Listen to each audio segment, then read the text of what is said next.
Bienvenidos a nuestro conversatorio de la comunidad Fénix sobre el páramo de Santurbán, donde vamos a tocar diferentes temas que nos conciernen a todos los bumangueses, a todos los santanderianos de Norte y de Santander. Y para eso, esta noche tenemos a un invitado muy especial, al ingeniero Gonzalo Peña Ortiz.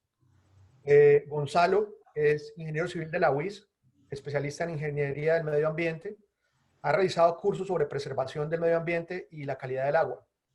Ha sido docente del módulo de agua potable en la especialización de ingeniería ambiental de la UIS, profesor del módulo de agua potable y aguas residuales del diplomado de química ambiental y de la especialización de química ambiental de la UIS.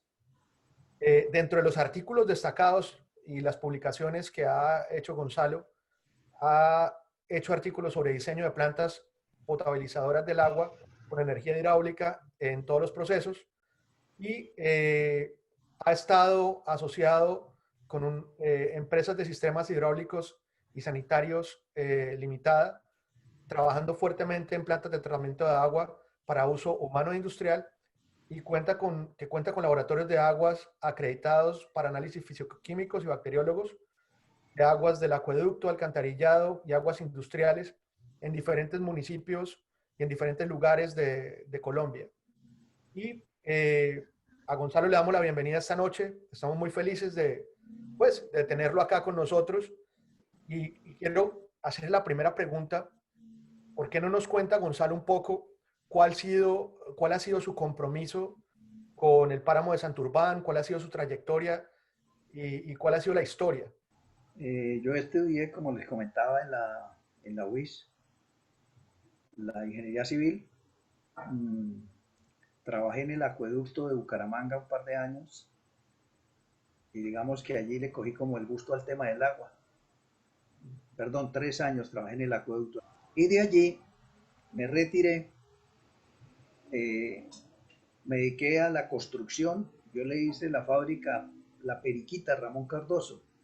Se hicieron 10.000 metros cuadrados exclusivamente para la fábrica. Y me salí del acueducto y creé una empresa y me dediqué a trabajar el tema del agua. Entonces, a la fecha he construido como el 60% de las plantas de agua potable de todas las cabeceras del departamento y lo mismo en el norte de Santander. También hemos hecho plantas en Casanare, en el Putumayo, en Boyacá y en el Cesar. Posteriormente, eh, comencé a dictar clases en la UIS, llevo ya más de 20 años dictando las clases allá en las especializaciones, también le dicté en Ecopetrol y en fin, en algunas otras universidades. Y el tema de las plantas, de esa que usted comentaba, es un modelo de planta del cual me dieron una patente.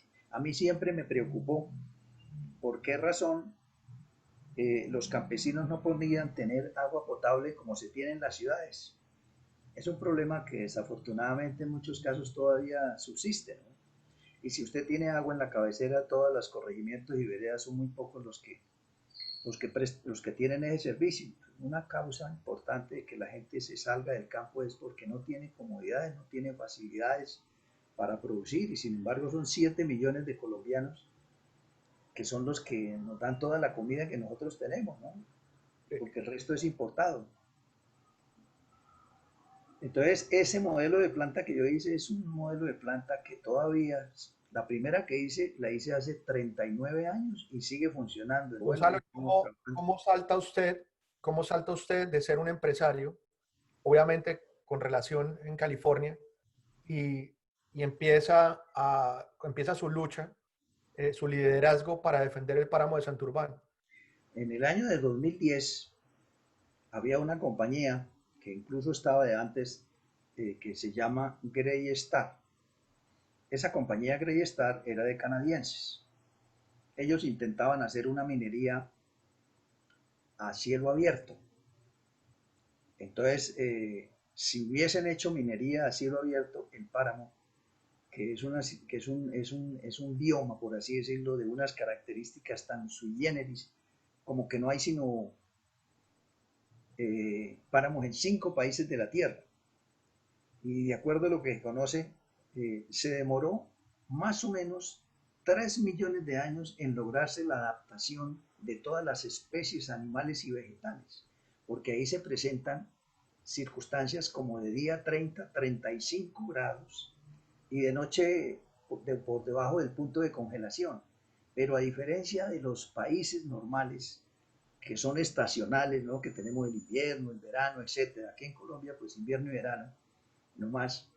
En cualquier época del año se mantiene eso y se mantienen las especies. Entonces nosotros tenemos, por ejemplo, un tipo de colibrí que va hasta los 2500, otro que va de los 2500 a los 3000, otro que va por encima de los 3500 y otro que está todavía por allá por encima de los 4000. Hay una gran variedad de especies endémicas que hacen que esas características del páramo sean absolutamente irreemplazables. Por ejemplo, el suelo del páramo tiene la capacidad de retener 20 veces lo que retiene el bosque normal. Esa es una cuestión maravillosa que se ha descubierto en una serie de estudios. Pero a pesar de eso, pues como el área de los páramos en Colombia no ocupa sino el 3%, pues no ha sido posible, es decir, no resulta comprensible, por un lado, que quieran meterle la mano, quedando el 97% para cualquier otra actividad, y es que porque no tienen más área, pues no pueden tener una capacidad mayor de retención de CO2. Entonces, a raíz de esa circunstancia, se comenzó a generar un movimiento en la ciudad. Entonces, pues nos fuimos uniendo personas que nos preocupaba eso, algunos como en mi caso, que conocemos pues en detalle, pues hemos vivido allá, y otras personas pues que también les preocupa, porque es que el asunto fundamental y que todavía lamentablemente no se ha entendido a ciencia cierta, es que el páramo es realmente la vida de los colombianos. Aproximadamente un 70% de los colombianos y hasta un 85% vivimos del agua que viene de los páramos. O sea, si los páramos se llegaran a acabar, porque por ejemplo ellos lo que pretendían era hacer minería a cielo abierto, o sea, hacer unos huecos impresionantemente grandes, más o menos de acuerdo a lo que ellos planteaban de 800 metros, un corte de 800 metros. Y la capa del páramo, el suelo del páramo, en primer lugar es un suelo tan especial que se estima que hace 10.000 años, cuando se hizo la última glaciación, ¿cierto? Se formó desde esa época, o sea, el suelo del páramo, como lo conocemos, es relativamente muy joven. Claro, Así y podría Gonzalo, como pensando en esa línea, y como entonces, ¿qué, vamos, qué bondades nos brinda Santurbán como sociedad? Es decir, bueno, Uh-huh. ¿qué tanto impacto, vamos, va a causar si la explotación minera del páramo, pues en el corto, mediano y largo plazo? ¿Cómo lo ven, en su opinión? Perfecto. ¿Qué importancia tienen los páramos en la vida? Entonces, digamos que los estudios que hizo el doctor Van der Hamen, que es quien regaló la reserva, el humedal que se conoce con ese nombre, que está allá en Bogotá, Thomas Van der Hamen, él lo primero que encontró es que los páramos en promedio se formaron hace entre 3 o 2 y 8 millones, entonces se toma como promedio 5 millones de años. Él, por ejemplo, encontró que la espeletia, que es el nombre, digamos, científico básico de los frailejones, los encontró al nivel de la sabana, a 2600, incluso hasta alturas de 2000 metros, producto de las glaciaciones y desglaciaciones que hubo. Eh, si nosotros quisiéramos definir el páramo, diríamos que el páramo fundamentalmente es la vida de nuestra sociedad. Nosotros no alcanzamos a darnos cuenta de esto, pero si hiciéramos un comparativo así rápido, el ejemplo sería el río Ranchería en La Guajira. Cuando no había minería en La Guajira, el río Ranchería le servía a todos los guajiros. Hoy el río Ranchería prácticamente lo convirtieron en un embalse y ese embalse solamente le sirve a la minera que está sacando el carbón y a unas grandes empresas dedicadas al monocultivo del aceite, de la palma aceitera. Entonces, ahí vemos el cambio fundamental, aparte de todo lo que ha significado si ya no hay agua, pues sencillamente las comunidades se tienen que ir corriendo del territorio. Y si uno mira desde la Guajira hasta el Cesar, adelante de Agua Chica, ya los pueblos que habían ya no están. Entonces, la importancia del agua, porque es que las comunidades van detrás del agua, ¿de acuerdo? Ya para terminar este tema del páramo, el páramo, fíjense ustedes, es un área de solamente 150.000 hectáreas entre Santander del Norte y Santander del Sur. De hecho, el 70% prácticamente es del norte de Santander. Hay 78 lagunas de origen glaciar, 400 fuentes de agua dulce, 457 especies de plantas vasculares y es la reserva hídrica de las áreas metropolitanas de Bucaramanga y Cúcuta. La compañía que quiere explotar el mineral de oro en California se llama Minesa. Es una compañía propiedad de los Emiratos Árabes Unidos, una compañía que se llama Mubadala. Dicen que tienen 68.000 millones de dólares o 100.000 millones de dólares para hacer inversiones. Entonces, para ellos invertir 1.000 millones de dólares para tratar de conseguir la riqueza, pues para ellos realmente es una cifra muy pequeña, prácticamente queda dentro de los estimativos que hacen en las grandes almacenes de cadena sobre los porcentajes que se pueden perder. Los árabes han entendido que el tiempo del petróleo es limitado Sí. y están tratando de diversificar de mil maneras su producción de dinero a futuro. Y no solo en la Claro. parte de metal, sino más adelante quiero que nos comente un poco sobre las reservas de uranio que también hay en esa parte de la región. Pero antes de eso, quería preguntarle específicamente, pongamos un escenario donde Minesa se salga con la suya, los árabes definitivamente empiecen a hacer minería en el páramo. Yo quiero que me explique o nos explique a todos qué impacto ambiental causaría la explotación minera del páramo a corto, mediano y largo plazo y qué contaminantes vamos a encontrar en el agua y qué efectos va a tener eso sobre la salud en todos los habitantes de la zona. Ellos dicen que van a estar por debajo de la línea de páramo, que es otro tema que vamos a tocar un poquito más adelante. Entonces ellos piensan hacer, en primer lugar, una caverna. Todo ese trabajo es en la profundidad de la montaña que tiene aproximadamente para explotación 2 kilómetros de largo.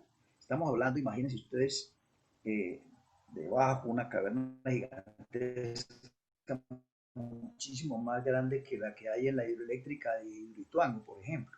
2 kilómetros de largo, de 780 a 800 metros de altura y 700 metros en el otro. Adicionalmente a ese frente de trabajo, ellos tienen que hacer otra caverna en donde van a estar la maquinaria que va a hacer la trituración primaria, que la van a hacer allá al interior de la mina. Y no solamente la maquinaria, sino la maquinaria de trituración, sino las máquinas que se van a encargar de hacer la movilización para alimentar a la dicha máquina. Y luego van a ser 2 túneles paralelos, gemelos, los llaman ellos, de casi 6 metros de diámetro por 5.6 kilómetros de largo, que van a culminar en un sitio de Suratá que se conoce con el nombre de Padilla. Entonces, en el momento en que se rompe la montaña, aparte del oro, la plata y el cobre y el cadmio como elementos principales, nosotros encontramos, de acuerdo a un estudio que hizo Greystar, 52 elementos de la tabla periódica están presentes. Entonces, ¿qué sucede cuando se rompe la montaña? Pero estamos hablando de una rotura interior, ¿cierto? No hacia afuera.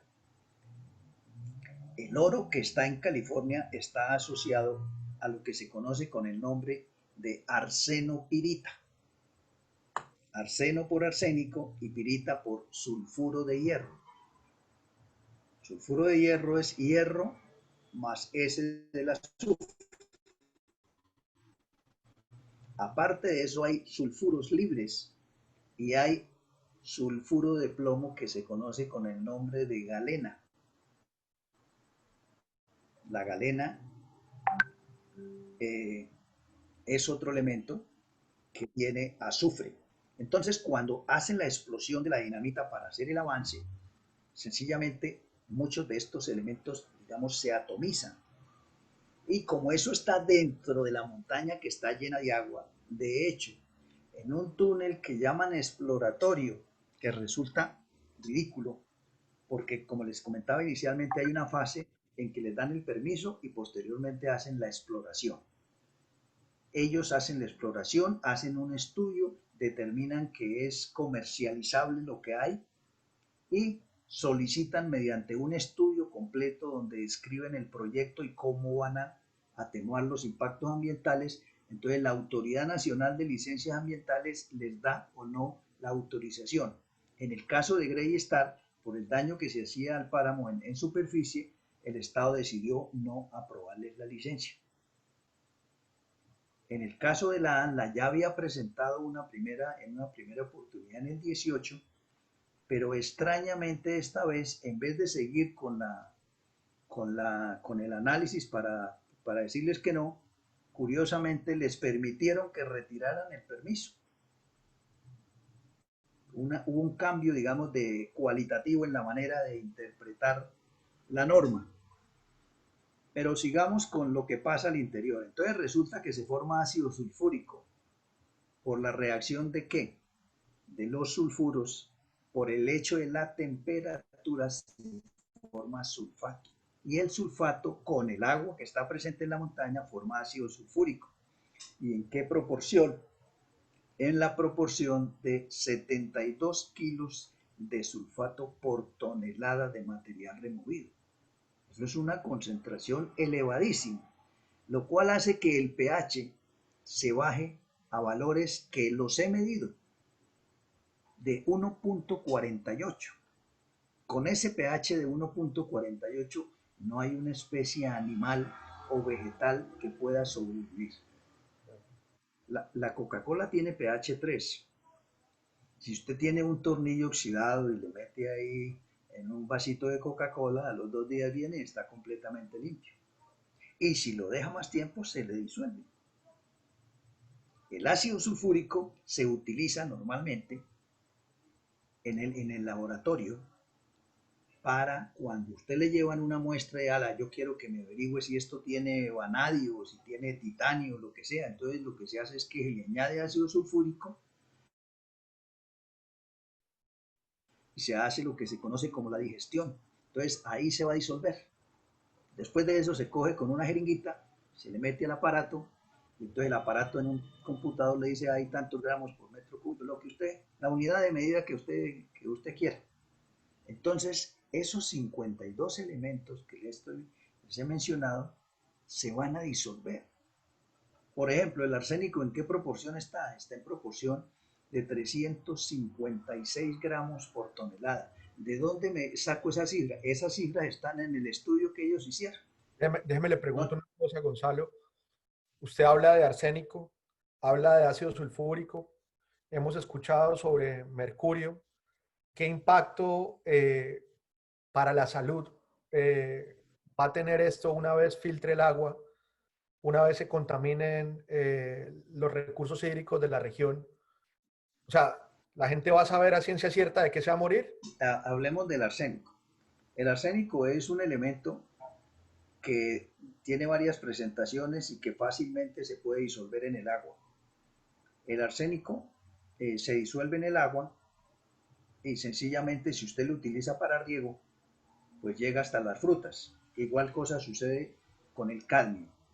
Uno de los problemas que tiene el, eh, el cacao en la zona de San Vicente y el Carmen es que producto de los suelos muy ácidos tienen cadmio, entonces en el Japón les tienen vetado el cacao, a pesar de que es de muy buena calidad, tiene ese problema.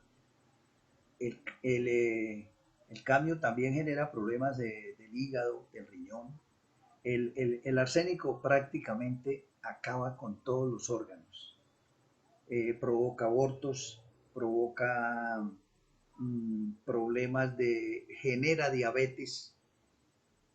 Es un veneno, ustedes, es decir, los raticidas los hacen con arsénico y la cantidad es una cantidad terrible. Y lo más grave de todo es que el arsénico va a seguir, digamos, fluyendo del agua. Y les cuento este detalle.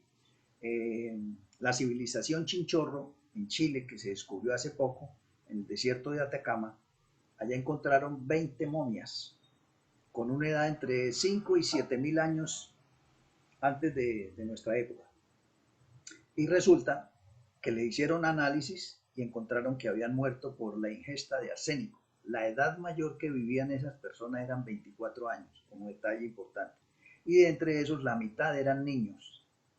Entonces hicieron un análisis de la fuente que había cerca y encontraron que estaba cargada de arsénico.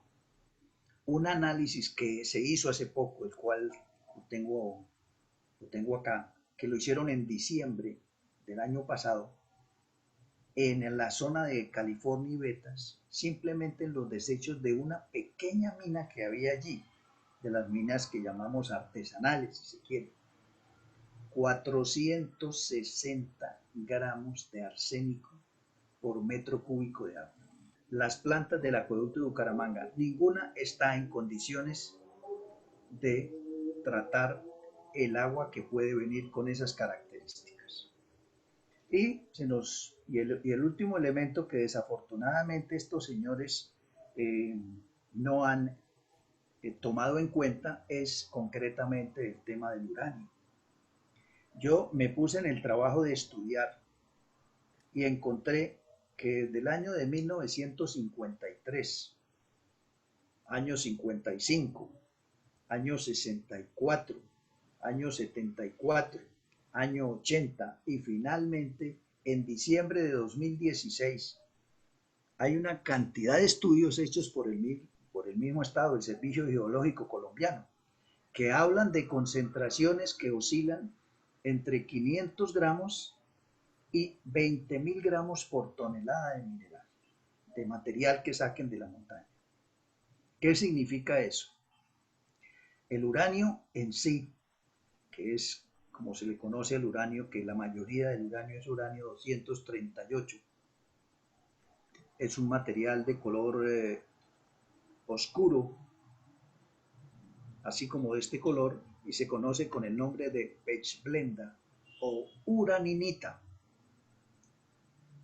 Las explotaciones comerciales que se hacen a nivel mundial, más del 80% de las que hay en el mundo, trabajan con concentraciones entre 1.000 y 2.000 gramos por tonelada. Aquí estamos hablando no de uno, sino de varios estudios que hablan de 20.000.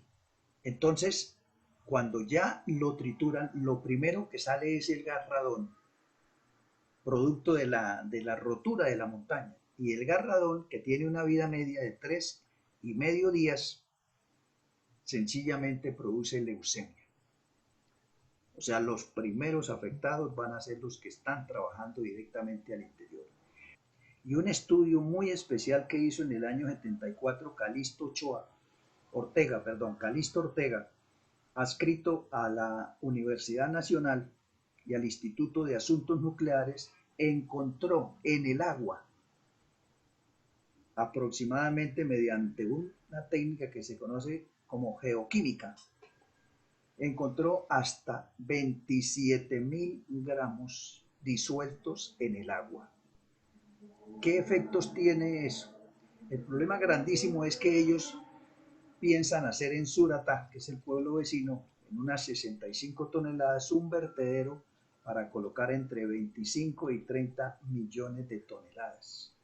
O sea que ese daño del tema de la radioactividad es algo inconmensurable. El mismo Estado dice que los residuos radioactivos se deben colocar a centenares de metros de profundidad y en una zona geológicamente estable. Y los que somos de aquí sabemos que la zona sísmica más activa del mundo después de Afganistán es aquí, el nido de Bucaramanga, se le llama así. Entonces, eso tampoco lo están teniendo en cuenta. O sea, no les está importando para nada las leyes que se han estado haciendo. Por eso me parece muy clara y muy precisa la gran preocupación que ustedes tienen por el qué hacer. Ya les digo, hay opciones, pero ese es un trabajo que, mejor dicho, es decir, cada quien lo va a poder hacer desde donde esté. Qué pena lo interrumpo. Teniendo en cuenta lo que usted está diciendo y toda su experiencia que tiene en el manejo de tratamiento de aguas, a mí pues, voy a hacer la pregunta, pues, como del abogado del diablo, ¿no? ¿Qué pasa con todos los sistemas de tratamiento que hay? O sea, yo puedo simplemente coger este líquido y simplemente tratarlo y entonces lo devuelvo bien, ¿es posible? Porque Pues pudiera mire ser un usted, argumento, ¿no? Listo, yo contamino, pero es que eso yo lo puedo limpiar. Sería como una visión. Y la otra es, si sí, usted ve, por ejemplo, en el mundo es muy común pues hablar de aguas de calidad y de hablar de, digamos que unas especificaciones de agua. No todas las aguas son iguales obviamente por los minerales que toman en su nacimiento. Cuando hablamos de Santurbán, ¿qué tenemos originalmente en Santurbán? ¿Qué tipo de agua tenemos? ¿Qué calidad de agua tenemos? ¿Y qué pudiéramos tener luego de entrar en un proceso de purificación o de limpieza, si lo pudiéramos llamar, después de un proceso de minería, si es que se puede hacer? bueno, digamos que en términos científicos en este momento es posible remover lo que se conoce con el nombre de metales pesados, que el cadmio, que el talio, que el aluminio, que el galio, que el radio, que el indio, se podrían remover. Esa no es la propuesta que tiene Minesa. Ellos dicen que van únicamente a tratar con ósmosis inversa, que es como la tecnología más propia para remover metales pesados, en 34 litros. Pero los 300 litros que se requieren para el proceso, un poquito menos, más o menos en el proceso del laboreo del oro se estima que se gastan entre 500 y 1000 litros por gramo de oro que usted beneficie. Eso es como, digamos, los estándares. Si nosotros nos situáramos en el escenario de que ellos pudieran hacer una recuperación de esos 34 litros, yo he leído el estudio juiciosamente y de los otros 300 litros, ellos dicen únicamente que lo van a condicionar con cal. Acondicionar con cal es subirle el pH de 1,48 a 6,5, que es lo que dice la norma que debe tener la descarga, incluso más bajo, porque la norma colombiana dice que los desechos de aguas residuales no deben tener un pH por debajo de 5. Entonces podrían eventualmente entregar ese pH por debajo, cerca de 5 o que fueran 5, pero ese es un agua que ya tiene un problema y cuando llegue a la planta de Bosconia, por ejemplo, que es la planta que está la más directa ahí, con una capacidad de 2000 litros por segundo, la planta es incapaz, como están las plantas del acueducto de Bucaramanga, son absolutamente incapaces de tratar un agua con esa cantidad de metales pesados. Una planta potabilizadora convencional, normal, como hay en la mayoría de nuestras ciudades, ¿qué le remueve? Le remueve parte microbiológica, le remueve hierro, le remueve manganeso, le remueve color y le remueve turbiedad. Ni siquiera un agua a la cual se le sube el pH que se vuelve cuando tiene exceso de sales de calcio, que es lo que nos da la cal, las aguas duras, como se les llama, no las tratan las plantas convencionales. Vamos, ante esa descripción técnica, vamos, pues, tan preocupante, ¿sí? Entonces, pues, vamos, ¿qué le podría uno decir como a la gente del común? Bueno, entonces, ¿será que hay alguna alternativa para la explotación minera diferente a, vamos a hacerlo a cielo abierto o definitivamente, pues, no tiene ningún sentido, ¿sí? De acuerdo a la explicación, pues, que nos ha proporcionado. O sea, A yo ver, le complementaría a Rodrigo. ¿Existe lo que llaman minería responsable? O sea, de verdad, con todo lo que usted nos está diciendo, hay una forma, digamos que responsable y técnica que no tenga ningún tipo de afectación y digamos que muy bien. no dañe el negocio de la minería. Es muy interesante la pregunta, Oscar. ¿Qué es lo que sucede? Que se lo voy a ilustrar con un ejemplo. Imagínese que usted, una broca de esas que se toman muestras, ¿cierto? Que es hueca en el centro. Si a usted se la pasan por el estómago y se la sacan al otro lado, ¿usted cree posible que en algún momento ese organismo, porque en fin de cuentas es como si fuera un ser vivo, ¿no? De acuerdo a las últimas teorías sobre la Gaia y la Pachamama, en fin, ¿usted cree que después de haberle sacado a usted todo eso, usted va a poder ser la misma persona? El cambio se produce fundamentalmente por la rotura de la montaña. Entonces, por más de que yo después coja todo el material y lo vuelva a poner allá, que lo pudiera hacer descontando el que me voy a llevar, los hilos de la, digamos, de la hidrogeología, que es la que estudia las aguas subterráneas, nunca van a ser los mismos. Es imposible que vuelva a ser lo que era. Y además, el solo hecho de que se haga una perforación de esa magnitud va a hacer que la parte superior del páramo ya se ha presentado con túneles más pequeños, se secan las quebradas. O sea, es imposible volver eso a lo que era antes. El agua que nosotros consumimos proviene de ahí, para todos los departamentos. Entonces la pregunta es, ¿qué tal que hubieran encontrado oro cerca del páramo de Chingaza? ¿Estarían los bogotanos dispuestos a dejar que hubiera una mina de oro, así fuera el famoso dorado que nunca se encontró? Así O sea es, que lo que podemos esperar es que Pues, después de esto vengan los demás páramos. exacto. ¿Los demás qué? Páramos. no nos paramos. Es que ese es el problema de fondo. Si le dan la apertura al primero, pues seguramente van a seguir haciendo. Pero eso es pensar de la manera más absurda posible sobre el futuro de toda la civilización colombiana. Quiero darle un giro un poco a hablar de la parte económica, de lo que representa esta operación. El otro día salió un artículo en El Tiempo que me pareció muy blando, me pareció muy superficial y hablaba de la oportunidad que tenía Colombia en medio de la crisis en la explotación de oro para recuperar la economía. Hablaban de que básicamente se podían aportar 5.000 nuevos empleos, que no es nada desde el punto de vista macroeconómico, no es nada para la recuperación de la economía y lo amarraron y lo manipularon por el lado de la pandemia como la explotación minera, una salida en medio de la crisis. A eso le agregó otro artículo que salió la semana pasada, donde ante una gran incoherencia del gobierno, se vendieron las 2/3 partes de las reservas de oro de Colombia. Entonces, Así es. es Y se completamente vendieron incoherente a un cuando, precio bajo. sí, es completamente incoherente Completamente. cuando todo el mundo sabe que el oro se va a cotizar porque es una inversión segura. Así Eh, es. salir a venderla de manera anticipada. Entonces, yo creo que la retórica y lo que le están diciendo a la gente es un cuento chino.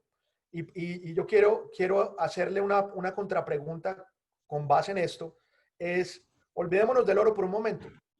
¿Qué beneficios, o sea, o qué potencial tiene Santurbán fuera del campo minero? O sea, ¿cómo nosotros podemos convencer a la gente de la riqueza que hay en la región, de lo que representa no solo para los bumangueses, sino para los colombianos, el potencial de biodiversidad o usted que vivió en la zona y que conoce a fondo, qué riqueza podemos extraer diferente de la minería en ese sector? Mire, eh, España y Francia derivan del turismo una de sus mayores fuentes de riqueza, particularmente España. No sabría decir qué porcentaje del PIB, pero es una cosa monstruosa. Entonces, y yo que he tenido oportunidad de conocer algunos sitios, Suiza, Francia, Italia, y uno va y mira un pueblito de esos, carajo, y aquí tenemos lo mismo, solo que nosotros no sabemos el valor que puede tener un municipio bien cuidadito, bien organizadito, para que sirva de descanso. California era un temperadero, me acuerdo cuando yo estaba muchacho, allá iba mucha gente a vacacionar. Se cultivaba maíz, trigo, cebada, alberja. Había una gran cantidad de cultivos que se fueron abandonando. ¿Por qué? Porque desafortunadamente el Estado ha abandonado todos nuestros sectores rurales. Todo ha sido un centralismo terrible. Les comentaba de que la ley 99 protege al páramo que surte a Bogotá, pero los demás páramos no. Esa es una pelea que estamos pensando en que se debe dar. ¿Cómo así que por qué los demás páramos no están ahí protegidos? Entonces, esa es una alternativa. Ahora, el clima y la temperatura es ideal, por ejemplo, para la cría de trucha. Algo de eso hay en este momento en Suratá. Suratá es el pueblo que está más abajo de California. Uno sale de Bucaramanga, avanza y hay un ramal a la derecha que lo lleva a Charta, sigue avanzando, llega a Matanza, Matanza, Suratá. En Suratá se puede uno ir hacia Cachirí, hay una laguna que se llama la del Alto, es un sitio muy agradable, en donde se pueden hacer cabañas, donde está el cultivo de la trucha y hay pesca deportiva, ahí se puede usted hacer ese tipo de actividades. Hay unos cultivos como por ejemplo los arándanos y otros cultivos similares que se pueden dar. Ahora hay otro cultivo importantísimo que es el de todo esto de las hierbas aromáticas. Allá en California alcanzó a ver una señora que tenía un cultivo grande. Grande es hablar de 5 hectáreas, pero eso es una cantidad impresionante. En Europa una persona tiene una hectárea cultivada, por ejemplo, en Holanda, y es una persona acomodada. Pero digamos, aquí al campesino todo se le vuelve un costo exagerado, las herramientas. Uno ve allá que tienen tractorcitos y toda la maquinaria pequeñita y se las dan a unos precios. Pensemos nomás en los intereses. Los intereses, por ejemplo, en algunos países europeos, Canadá, no pasan del 4 el 5% anual. Y en cambio aquí, es decir, el sector financiero es decir, siempre sale favorecido y, mejor dicho, los ciudadanos llevados. Pero bueno, hay que pensar en que se puedan dar esas circunstancias. Pero el Ahora, mismo potencial económico que hay en la región, comentábamos con Carlos y con Rodrigo el otro día, eh, la posibilidad de pronto de embotellar el agua y exportarla. Uno llega a los restaurantes de los diferentes países y pide marca Perrier o Fiji o diferentes marcas y yo creo que el agua que sí, nosotros tomamos en Bucaramanga y más si sale de la fuente hídrica original en el páramo de Santurbán, yo pienso que es agua que fácilmente se puede embotellar como agua de manantial y no sé sí. qué pH o qué comparativo tenga con otras marcas internacionales, pero eso no A podría ver, por incluir. ejemplo, el agua más reconocida pues es la Perrier, la del envase verde, ¿cierto? Pero el agua Perrier es un agua mineralizada. O sea, si usted tomara permanentemente agua Perrier, le iba a dar litiasis, que es cálculo en los riñones, porque la dureza del agua Perrier es elevadísima. La norma colombiana establece que la dureza máxima del agua, entendiendo por dureza sales de calcio y de magnesio, no debe pasar de 250 miligramos por litro y el agua Perrier tiene 600. yo le hice unos análisis a todas esas aguas, bueno, a todas no, a dos o tres, porque en alguna oportunidad yo traté de interesar a Armando Puyana. Cuando ellos tenían lo de Puyana Licores, que tenían su planta en Bogotá, yo les hice la planta de agua potable a ellos en Bogotá. Y les dije, hombre, ¿por qué no hacemos esto? Le dije, mire, un agua se puede fabricar. Usted dice, hombre, yo quiero el agua con estas características y eso no tiene problema. Así como se prepara cualquier otra cosa, pues usted puede ponerle lo que sea. Mire, la misma agua manantial, que esa agua decían que era pura de la montaña, no es cierto. Es un agua que le hacen su tratamiento. Esa agua manantial, el señor se cansó de ganar plata y se la vendió ¿a quién? A Coca-Cola. El agua manantial es de Coca-Cola. Pero ellos le hacen un tratamiento completo. O sea, yo he tenido la oportunidad de hacer análisis de agua de páramo, por ejemplo, en California, y ninguna en este momento, digamos, llena los requisitos completos. En cambio, un agua que salió de una fuente de Matanza dio muy buenos resultados. Bueno, y justamente vamos en esa línea, entonces, bueno, pues teniendo este panorama tan preocupante, claro, sí, habiendo hablado pues de las alternativas, entonces la pregunta que nos hacemos es, bueno, entonces, ¿qué pasa con el gobierno, el departamental, el gobierno nacional y más aún, qué podemos hacer los ciudadanos? Y De acuerdo. cómo sentar posiciones y vamos a hacer cosas accionables si ante este panorama pues tan difícil. Se están haciendo varias cosas. El problema muchas veces es que mientras no haya conciencia, no se pueden hacer acciones cada vez más masivas. Pero digamos, aquí hay unos grupos de trabajo. Por ejemplo, nosotros trabajamos con algo que se llama el Movimiento Cívico de Conciencia Ciudadana. A través de ese movimiento, nosotros hemos empezado a hacer una revista que ya lleva 6 meses, o sea, llevamos 5 números, la semana entrante sale el número 6, que es una revista virtual donde tocamos todos los temas, ¿no? En este, por ejemplo, en la revista número 6 yo escribí un artículo sobre todas las leyes y normas que se están violando. El anterior lo escribí sobre el tema del uranio, porque es una cosa gravísima.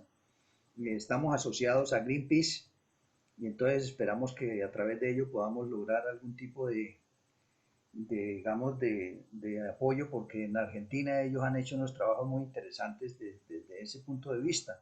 Y ellos dicen que no le reciben dineros a ninguna empresa ni a ningún gobierno para poder tener libertad de criterio y poder hacer, por ejemplo, aquí en Colombia hicieron una campaña muy buena para el páramo de Pisba, ¿no? Y se logró, se sacó adelante eso. Yo pienso que hay muchas cosas que podemos hacer, pero lo que nos falta es como unirnos, ¿no? La alcaldía de Bucaramanga, por ejemplo, concretamente, designó del acueducto aproximadamente 8.000 millones de pesos para ver en qué forma se genera. Eso ya lo tienen ahí listos y además se está trabajando en una propuesta que consiste en que cada uno de los ciudadanos, proporcionalmente a lo que paguen por el servicio del agua, paguemos un costo ambiental por, por la protección. Ustedes saben que aquí en Colombia las cosas no, siempre que entre el dinero de por medio se vuelve todo un tierrero, lamentablemente. Y cualquiera de ustedes que digamos, oiga, vamos a aportar de 1 millón, que vamos a aportar que 2 millones para él, la gente dice, si será que se lo roban o si hacen lo que, ¿cierto? Ahora bien, el otro aspecto que hay que mirar es que si hay personas que se van a dedicar a trabajar de tiempo completo, pues necesariamente ellos tienen que vivir, ¿cierto? Entonces tienen que tener unos costos que deben cubrirse. No todo puede, esta coyuntura pues nos colocó en la situación de comunicarnos por esta manera, pero yo creo que eso es algo que tenemos que aprovechar para el futuro, porque de todas maneras vamos a estar separados, así vivamos en el mismo país. Es una manera muy inmediata, ¿no?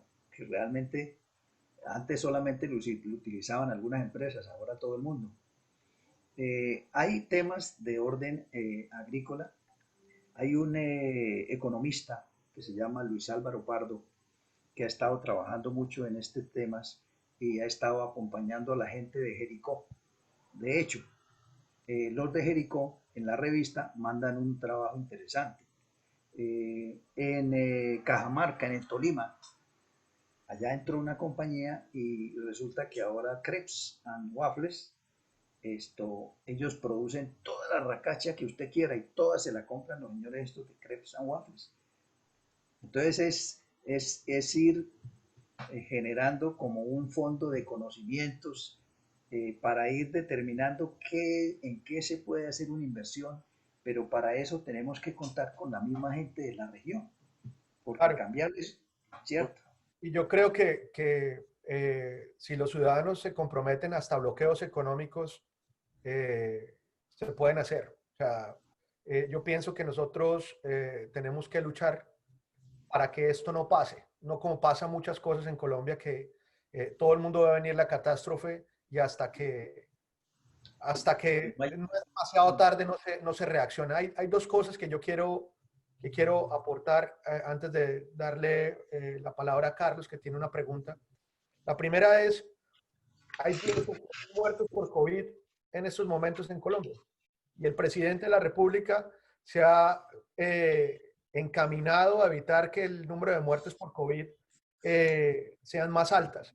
Sin embargo, pienso que si se aprueba la minería, están condenando a más de 2 millones de personas a morir en el corto, mediano o largo plazo por algún tipo de envenenamiento paulatino o a tener enfermedades que van desde problemas neurológicos.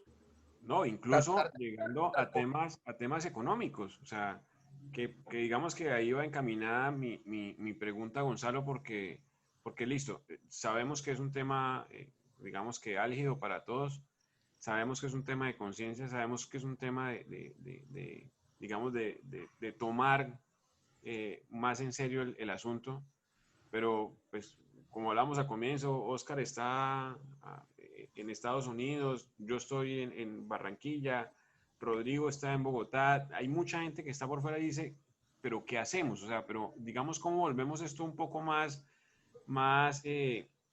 dinámico. En qué sentido? En que pues digamos que esa educación a largo plazo que hay que hacerla necesariamente y las alternativas que hay que buscar pues tienen que salir de algún lado y sabemos que no van a venir eh, pues de quien quiere explotar, porque pues no es su interés, del gobierno que no ha dado ninguna luz de querer escuchar razones, y pues tenemos a un doliente que es la comunidad específica de la zona del páramo, una no tan directa, pero igual de perjudicada, que es Bucaramanga, Cúcuta y una cantidad de poblaciones que se verían afectadas.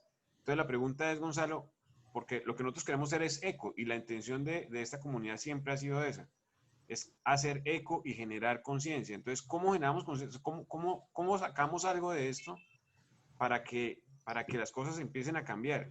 Seguramente no será estatalmente y eso lo tenemos muy claro. ¿Qué podemos hacer para que las cosas cambien? De acuerdo. Este, yo pensaría que se puede buscar, por un lado, algunas ONGs internacionales. Ahora pues estamos en este problema de la pandemia que, mejor dicho, está cambiando todo el mundo, pero bueno. Eh, pero quería comentarle algo en relación con la valoración económica entre lo que vale el páramo, ¿cierto? Y es un estudio que es muy reciente. Este es un estudio hecho, fíjense ustedes, por el mismo estado. Entonces lo puedo enviar con mucho gusto. La conclusión, sin tomar en cuenta únicamente los beneficios de la recuperación, o sea, la captura del gas carbónico, el paisaje y la producción agropecuaria que pueda tener, sin tener en cuenta un factor que es un factor muy grave y es el que se conoce como el llamado daño a perpetuidad. ¿Existen demandas en curso todavía en este Perfecto. Ese es un punto muy importante. Hay una demanda en la cual él demandó ante el Tribunal Administrativo de Santander, que es como por decir algo la secuencia, demandó solicitando por todas estas razones que hemos comentado, que no se haga absolutamente ninguna minería. Demandó al ministerio y demandó a la ANLA. pero como en todas partes se cuecen habas, el 24 de febrero de este año salió la resolución mediante la cual el magistrado ponente, que hay que decir el nombre, Rafael Gutiérrez Solano, él debía proceder a notificar a la ANLA y al ministerio de que la demanda estaba en curso, que respondieran. Sin embargo, este señor se ha negado a asumir el caso. Y estamos esperando que el magistrado se decida a hacer eso, porque esa es una demanda que está muy bien soportada para, en contra de este asunto. Lo otro es el estudio que le comento que hizo entre el acueducto, el área metropolitana y la alcaldía de Bucaramanga. Gonzalo, yo quiero darle muchas gracias por haber aceptado la invitación hoy. Eh, Se nos acabó el tiempo, infortunadamente. El tema da para muchos conversatorios y pues quería darle las gracias también a Rodrigo y a Carlos por haber participado del conversatorio. La verdad, nosotros desde la comunidad Fénix estamos completamente comprometidos con seguir luchando por los derechos hídricos de la región, apoyar sobre todo la biodiversidad, entender que Colombia tiene una riqueza natural mucho más grande que Costa Rica y que otros países que han logrado entender esa riqueza y explotar esa riqueza, no solo desde el punto de vista turístico, sino desde el punto de vista de biodiversidad. Claro. Eh, Hasta que nosotros no logremos cambiar la cultura, hasta que nosotros no seamos completamente conscientes de la importancia que son nuestros recursos naturales y de nuestra relación con nuestra madre tierra, va a ser muy difícil que podamos avanzar como sociedad. Le quiero dar las gracias de corazón por haber aceptado la invitación y pues esperamos que podamos seguir hablando en futuras ocasiones. Claro que sí. Muchas gracias por su participación y realmente me parece un grupo humano muy valioso y realmente vamos a seguir trabajando a ver qué ideas en concreto podamos, y ustedes que son mucho más jóvenes, es la generación que viene, ustedes deben tener alguna cantidad de iniciativas importantes que pudiéramos llevar, pero en el fondo el problema es educación, ¿no? Con un pueblo ignorante hacen lo que quieran.